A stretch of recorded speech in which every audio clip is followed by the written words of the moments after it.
আসসালামু আলাইকুম সবাইকে। চলে আসলাম আরেকটা নতুন ভিডিও নিয়ে। আজকে আমি বাসায় যেভাবে পটল ভাজি বানাই ওই পটল ভাজি রেসিপিটি আমি আপনাদের সাথে শেয়ার করব। আশা করি আপনাদের ভালো লাগবে।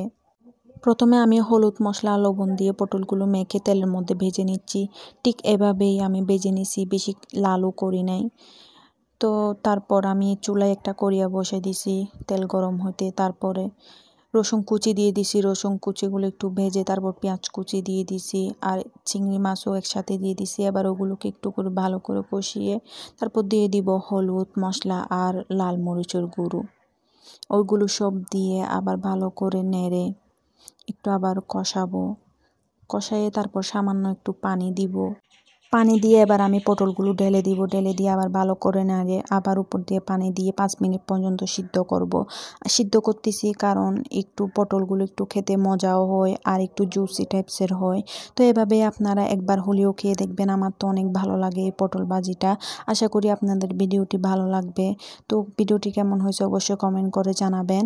আর সবাই ভালো থাকবেন। আল্লাহ হাফেজ।